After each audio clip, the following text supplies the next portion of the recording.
Hello tout le monde, c'est Narojin qui vous parle aujourd'hui pour une toute nouvelle vidéo. J'espère que vous allez bien. On se retrouve aujourd'hui pour parler d'une série sur plateforme de streaming. Oui, ça fait quand même un petit bout de temps qu'on a pu parler de séries en général. Il y a eu You récemment, il y a déjà plus d'un mois. Donc effectivement, niveau série, ça va revenir tout doucement, rassurez-vous. Parlons d'une série sur Apple TV+, et c'est même la première fois que nous allons parler de cette plateforme sur cette chaîne. Je n'ai pas Apple TV+, il faut vous l'avouer, et pourtant les séries ont l'air vraiment très intéressantes.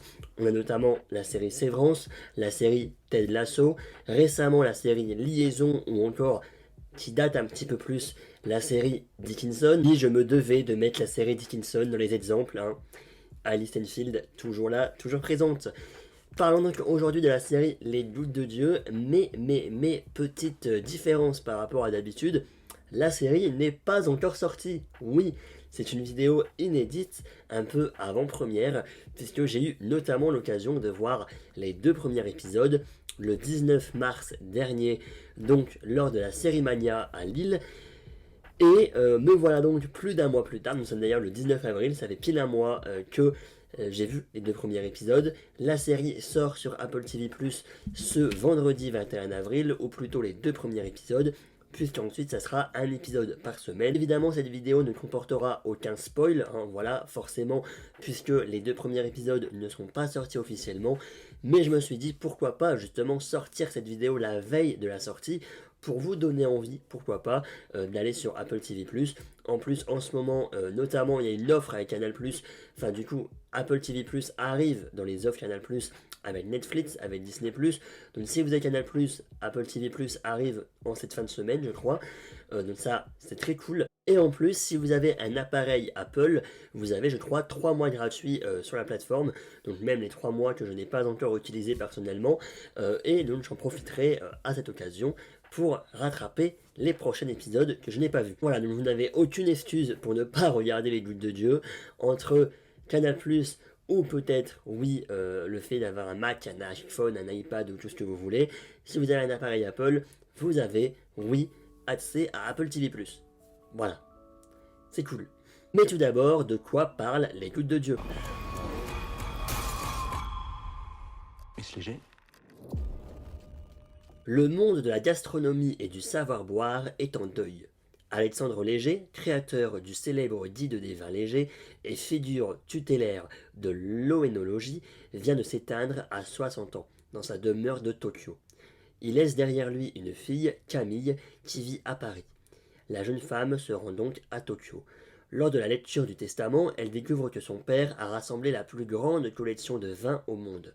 Sauf que pour prétendre à cet héritage, Camille devra affronter un jeune et brillant oénologue, Tomin Issei, qu'Alexandre a formé et qu'il qualifie en son testament de fils spirituel. Je peux également rajouter le fait que Camille devra affronter donc Tomin Issei sur des épreuves autour du vin, mais que, à cause d'un traumatisme d'enfance, Camille ne boit plus d'alcool. Comment faire pour faire des épreuves autour du vin et de la dégustation de vin sans pouvoir boire d'alcool? Tout est la question, notamment de ces deux premiers épisodes. Tout d'abord, pour un point historique, il faut savoir que la série Les Doutes de Dieu est une adaptation d'un manga célèbre du même nom, donc Les Doutes de Dieu, sorti entre 2004 et 2014, et qui compte 44 tomes. Oui, 44 tomes. Mais à la différence de la série d'Apple TV+, le personnage principal n'est pas Camille et n'est pas non plus une femme, puisque cet héritage va se jouer entre Shizuku, mais également donc Issei. Là, le personnage reste le même.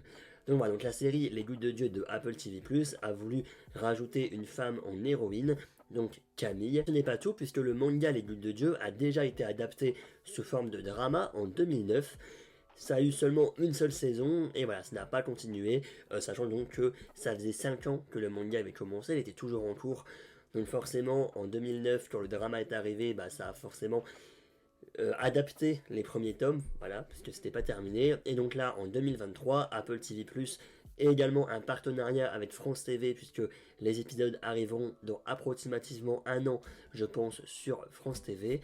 Voilà, Les Gouttes de Dieu 2023 arrive, avec une nouvelle adaptation. Cette adaptation de 2023 est une série américano-franco-japonaise.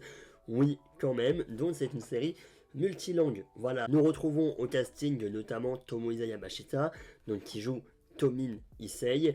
On a donc Fleur Geffrier qui joue le rôle de Camille Léger, ou encore même Cécile Bois.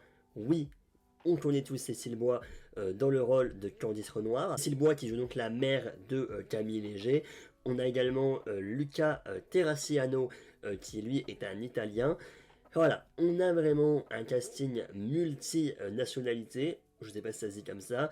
Mais voilà, on est vraiment dans une série américano-franco-japonaise. Même dans la VO de la série. Et d'où l'importance pour le coup, notamment pour cette série, de la regarder en VO, où on a des dialogues qui se font en japonais, notamment dans la famille donc, de Tomine Issei, donc de Tomohisa Yamashita. Des scènes qui se passent également en France, voilà, notamment entre Camille Léger et donc la mère de Camille, Cécile Bois. On a également des scènes qui vont se passer, je crois, aux États-Unis à un moment, ou du moins, peut-être pas aux États-Unis, mais du moins, il y a également des dialogues qui vont se faire en anglais.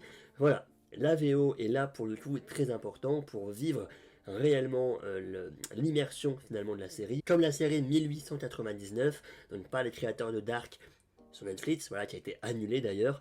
Donc là c'était pareil, hein, ils étaient sur un bateau et on avait des Français, des Américains, des Allemands, des Espagnols, d'où là encore une fois de l'importance de la VO, puisque bah tu rates ça en VF, honnêtement, et ben l'allemand parle en français, l'espagnol parle en français, tout le monde parle en français, et du coup tu comprends même pas l'enjeu du scénario, et donc là je pense que les Gouttes de Dieu, bah c'est pareil, je préfère entendre quand t'es au Japon des dialogues en japonais, quand t'es en France des dialogues en français, que avoir que du français partout, et malheureusement, oui, perdre un peu cette immersion. Parlons maintenant des 2 premiers épisodes, est-ce que j'ai bien aimé, est-ce que c'est prometteur, est-ce que malheureusement j'aurai un avis négatif?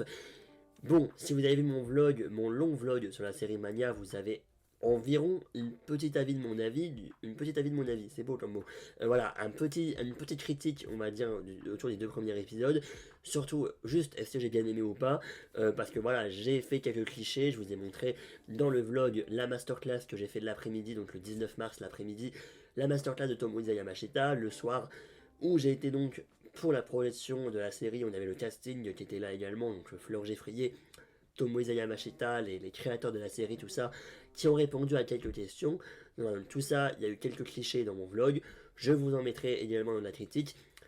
Voilà, parlons officiellement des 2 premiers épisodes. Ce qui m'a le plus scotché pour moi dans les 2 premiers épisodes, c'est vraiment la réalisation qui est, excusez-moi du jeu de mots, aux petits oignons. Ouais, on reste dans le vocabulaire de la cuisine. Vraiment, une réalisation qui est au top, avec des petits détails, c'est très minutieux. Très minutieux en fait autour du vin et je ne saurais même pas comment l'expliquer.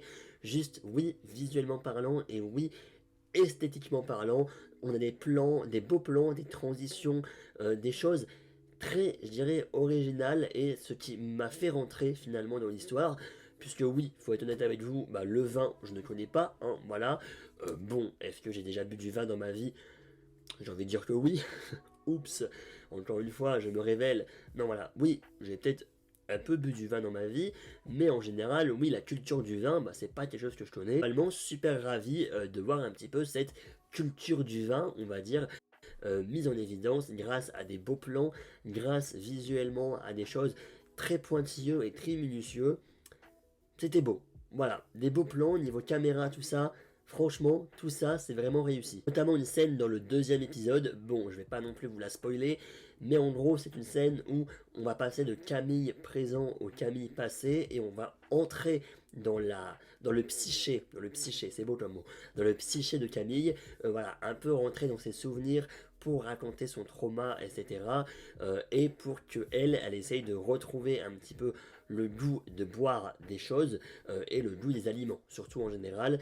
Et donc voilà, on passe d'une Camille adulte qui va essayer de goûter des choses à une Camille enfant qui, en fait, on va voir la Camille enfant qui essaye de retrouver ses aliments dans cette sorte de cave, de grenier, de je sais pas trop quoi. Voilà, en fait, on est vraiment dans les souvenirs de Camille, dans une réalisation très pointilleuse, très minutieuse, et c'était très beau à voir visuellement, esthétiquement, et ça promet quand même des belles choses pour moi dans les 6 épisodes qui me restent à visionner. L'histoire est également très intéressante, je trouve, voilà, le fait de faire une sorte d'épreuve, du coup, pour avoir l'héritage, donc en 3 épreuves. Après, je me dis, 3 épreuves, comment tu arrives à faire 44 tomes? Je me pose la question. Surtout qu'en plus, je sais pas si j'ai vu ça sur un site internet, que ça a été annoncé comme une mini-série. Est-ce qu'ils vont réussir à adapter 44 tomes en 8 épisodes d'une heure? Ça peut être possible, hein, voilà, peut-être ils vont enlever des passages, etc. Mais peut-être une saison 2, on verra, hein, peut-être une saison 2 était plus intéressante pour justement prendre son temps. Voilà, d'ailleurs, on parle vite fait du rythme juste après, puisque, voilà, on va en parler. Mais donc le scénario que j'ai trouvé vraiment très intéressant, cette histoire donc d'épreuve, d'héritage, face à une Camille qui ne connaît plus rien au vin finalement à cause d'un trauma. Voilà, dès qu'elle boit une seule goutte d'alcool en soirée, son nez commence à saigner. Et donc face à elle, pardon, on a donc le personnage joué par Tomoza Yamashita, qui oui, lui a été le fils spirituel donc de Alexandre Léger, donc lui a sa cave de vin, toute cette collection de vin.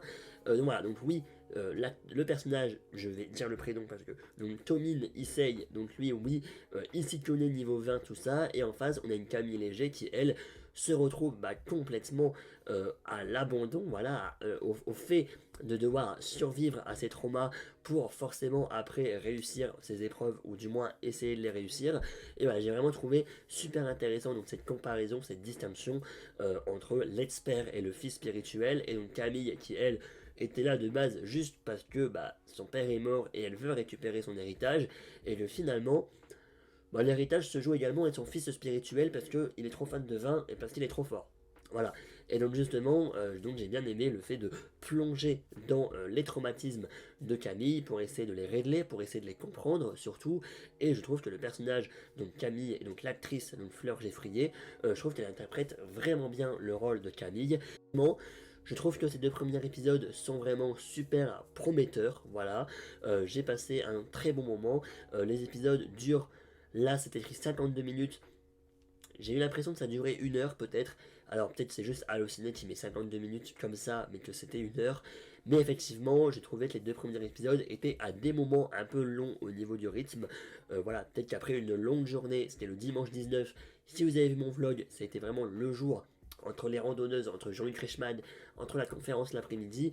Oui, ça a été vraiment le jour niveau débordé. Voilà, j'étais vraiment débordé ce jour-là. Et j'ai peut-être ressenti un petit sentiment de fatigue à des moments. Ce sont 2 épisodes qui vont vraiment prendre leur temps quand même au niveau du rythme, mais c'est peut-être à des moments quelque chose qui m'a un peu dérangé parce que justement la fatigue commençait à être là, mais ça a permis de poser cette atmosphère. 1 heure l'épisode, ça a permis vraiment de faire un épisode 1 surtout centré au niveau voilà, de Camille, etc. Et un épisode 2 où vraiment tu commençais le vin, tout ça, la culture du vin on va dire. Et justement, si des personnes ont peur de ne rien connaître au vin et de se retrouver là-dedans et de finalement voir davantage un épisode de C'est pas sorcier en mode on explique le vin, tout ça, des termes un peu trop scientifiques, etc. Eh ben, pour vous rassurer, j'avais peut-être un peu cette même peur, mais une peur qui a vite été qui est vite parti, voilà. Certes, ils expliquent un petit peu, mais sans non plus y passer des heures et sans non plus utiliser des termes super scientifiques. Voilà, on y passe quelques secondes, mais juste, enfin quelques minutes plutôt. Mais voilà, ça reste justement pour moi intéressant d'en apprendre plus sur comment est formé le vin, tout ça. Mais voilà, c'est pas non plus là-dessus que la série va se tourner. D'ailleurs, j'ai vraiment hâte de découvrir la suite, évidemment, au vu du cliffhanger de l'épisode 2 en plus. Voilà, ça reste toujours intéressant d'en apprendre plus. Après, là comme ça, je sais pas où ils vont nous emmener. Voilà, ça c'est vraiment positif, j'ai envie de vous dire. Je sais pas non plus où ils vont nous emmener entre du coup ces épreuves entre Fleur Geffrier et je n'ai plus Tomine Issei. Ça va être très intéressant. Voilà. Les amis, merci à tous d'avoir suivi cette vidéo, j'espère qu'elle vous aura plu. N'hésitez pas à me dire votre avis sur ces 2 premiers épisodes, donc quand vous les aurez vus demain, potentiellement. Voilà, n'hésitez pas à me dire tout ça en commentaire, même si vous avez également vu en avant-première ces 2 premiers épisodes. Ma voix commence à revenir, ça fait plaisir. Par rapport à ma vidéo de Suzume que j'ai tournée hier et qui est en ligne pour moi aujourd'hui, effectivement, ma voix est un petit peu mieux là, un petit peu revenue, ça fait plaisir. Donc voilà, donc là je filme cette vidéo, anecdote, je filme cette vidéo le 19 avril pour la sortir le 20 avril, donc pour moi les Gouttes de Dieu sortent dans 2 jours, mais pour vous c'est demain, voilà, donc soyez là, ça peut être vraiment cool, et évidemment à regarder en VO pour avoir cette série multi-pays, voilà, multilangue, multinationale, voilà. Bref, merci à tous d'avoir suivi cette vidéo, j'espère qu'elle vous aura plu, et nous on se dit à la prochaine, salut, peace.